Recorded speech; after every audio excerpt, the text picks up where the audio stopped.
What up is Marcus Dynasty Dads, and we are going to be going through a mock draft in Superflex, but I'm going to be discussing why it is a crucial mistake to draft a Jonathan Taylor, Jamar Chase, a Justin Jefferson, a Kyle Pitts within the first 5-6 picks here. I'm going to be pick 4. I did pick 1 just a couple days ago. I'm going to be pick 4. I'm going to take Jonathan Taylor, number 4.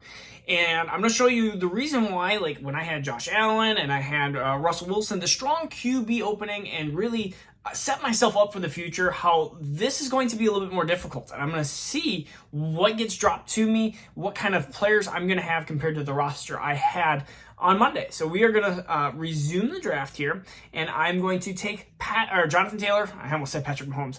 I'm going to take Jonathan Taylor over Patrick Mahomes, over Joe Burrow, over Kyler Murray, which I think is a mistake. You got to take the QB right away. So I'm going to take, if it lets me, my computer's probably just like, no, you always take quarterback right away. And I do. I'm going to take the 5 quarterbacks easy. 1, 2, 3, 4, 5. You have Allen, Herbert, Mahomes, Burrow, and Murray. Those are going to be my top 5 no matter what in Superflex. Like, I'm going to take those 5. And then we can start talking about Jonathan Taylor, because really the way back, we can start getting some of these good running backs and wide receivers. Like, I can get the DeAndre Swifts on the way back. I can get Breece Hall's been moving way up, but I can get a Joe Mixon. I can do a lot of different things if I draft quarterback early. So right here, I do have the chance of drafting a quarterback, and I'm going to do this.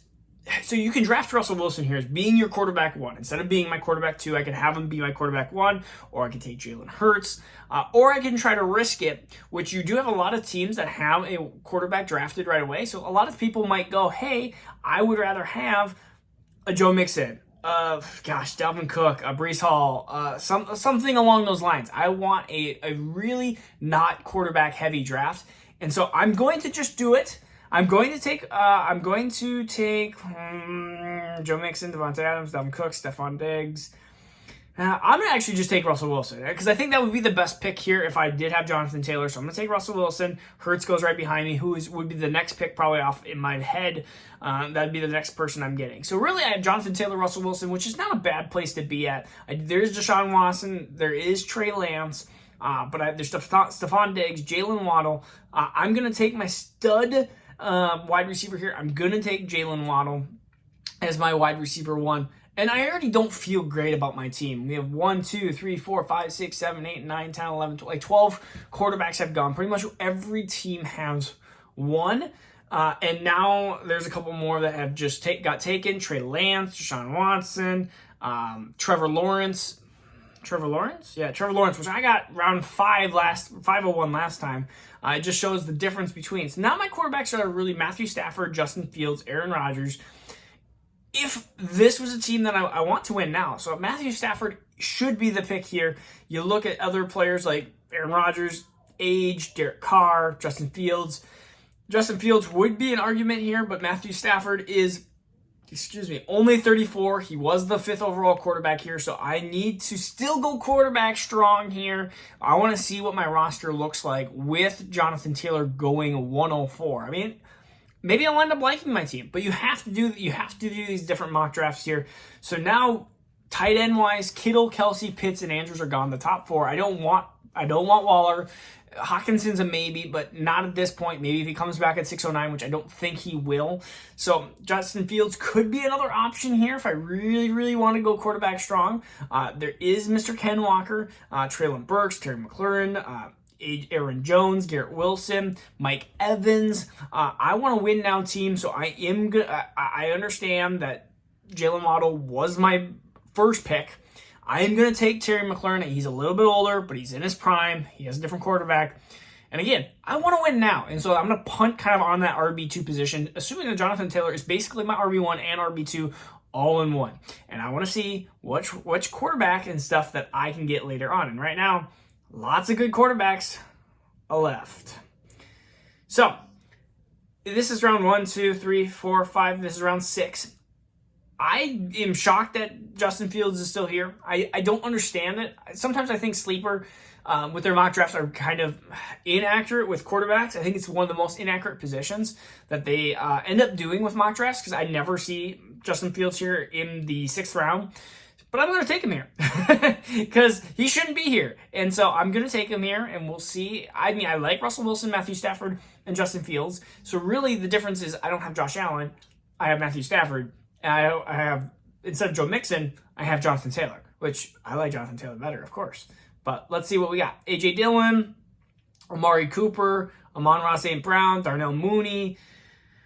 This is where I actually feel good about A.J. Dillon, so I'm actually going to take him as my RB2 because I think he's going to be a top 24 running back. He was last year. I don't see the situation being any worse than it was last year, so I don't understand why he couldn't be or wouldn't be a top 24 running back. And so the guy is huge, humongous, and so I'm taking him here. And so now the options really are...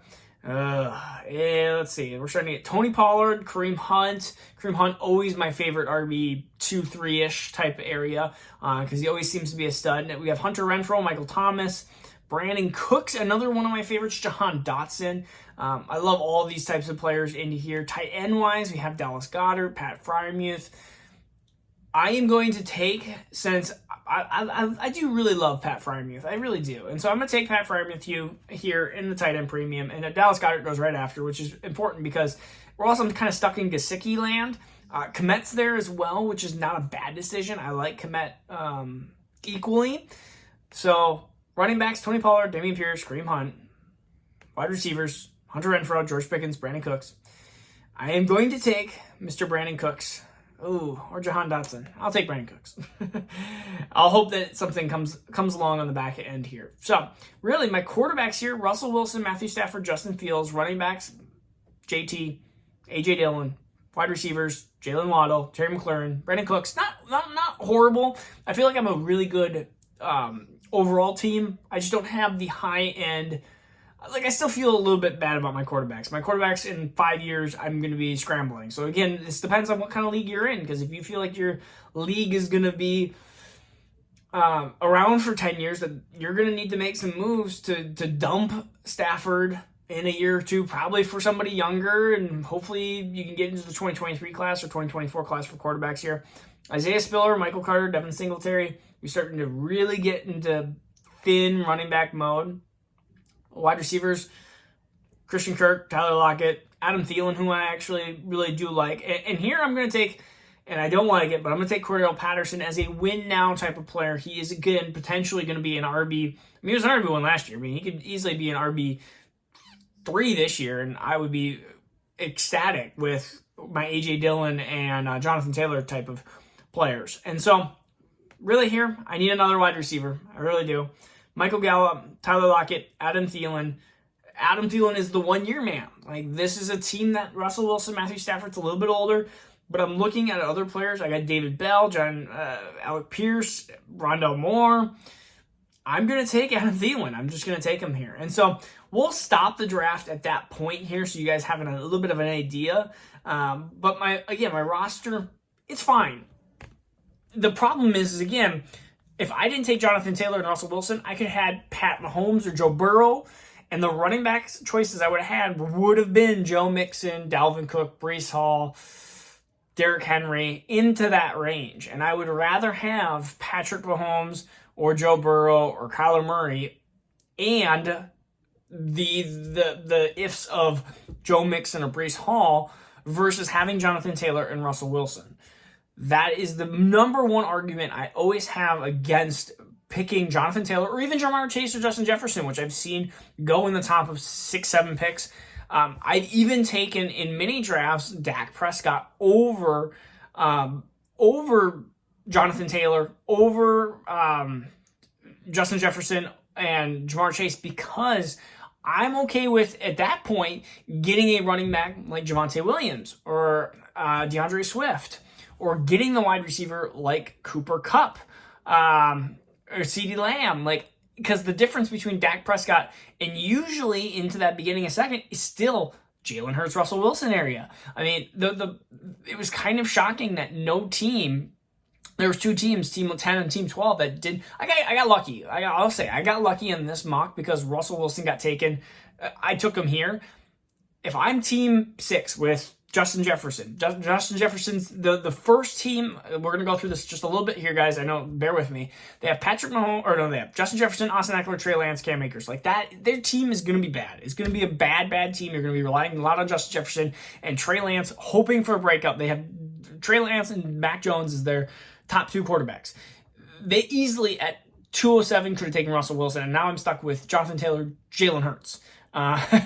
The team 10. Najee, CeeDee Lamb. I like those picks, but I don't like them in Superflex because they could have taken, again, a Russell Wilson type at 203, and now you're looking at Najee, CeeDee, they have Watson, and they actually don't even have a second quarterback because they're a dumb team, and they're mocking. Now you have Kyle Pitts and Cooper Kupp. Again, potentially two amazing players, especially Cooper Kupp for this next couple year or two with Matthew Stafford. You have now Trevor Lawrence and Ryan Tannehill as your 2 quarterbacks. Please take a quarterback in the first 2 rounds. And if they did, let's just say every team followed that advice. I would have had, just based off of rankings, we have 1, 2, 3 teams that would have taken quarterbacks ahead of me. That's Russell Wilson, Jalen Hurts, and Trey Lance would have been taken ahead, which would have left me with Deshaun Watson, Trevor Lawrence, Matthew Stafford as my first quarterback. Now, that nearly does not look as good as me having Russell Wilson, but let's just say I had Matthew Stafford and Fields as my 2 quarterbacks, and my third quarterback maybe was a Mac Jones. My team does not look clearly as well, and which is why I think the Jonathan Taylor, now it looks so scary, because when I get Russell Wilson, Matthew Stafford, it looks amazing. Does this happen in actual drafts? No. Teams take more quarterbacks in the beginning. These mock drafts, these ADPs, I don't know where they come from. Because mock drafting, apparently Sleeper, maybe I'm going to have to do it different than Sleeper, a different mock draft than Sleeper, because it just lets quarterbacks fall, and it just doesn't happen in actual drafts. Teams take quarterbacks. I look at my own couple startups in the last 12 months, and quarterbacks get taken as a premium, and you end up going, crap, I took Jonathan Taylor, and AJ Brown, or Jonathan Taylor and this, and it's like you just end up with very little on the back end, and it hurts your team so much. And the last position I want to have a need for is quarterback, because when you have a need for quarterback, you have to get a top pick in Superflex to hit on these quarterbacks, because they get drafted in round 1. Most of the quarterbacks get drafted in the top 5-10 picks in the actual NFL draft, so you have to overpay for these Superflex picks. I would rather have a wide receiver or a running back need. It's easier to fix that problem in Superflex than it is to fix the quarterback position. But easily. I mean, you look at Najee Harris. Where was Najee Harris? Where was Javonte Williams in Superflex leagues last year? Look at the picks. If you're a running back team that was running back needy because you had great quarterbacks, great wide receivers, which is a great basis to build your team around, and you just needed a running back too, well, where's Najee going? 5? Where's Javonte going? 6, 7, around there? I mean, really, the 4 quarterbacks are going 1, 2, 3, 4, and then you had Jamar Chase in there, and then you had Najee, and then you had Kyle Pitts. I mean, you had Javonte going 7, 8.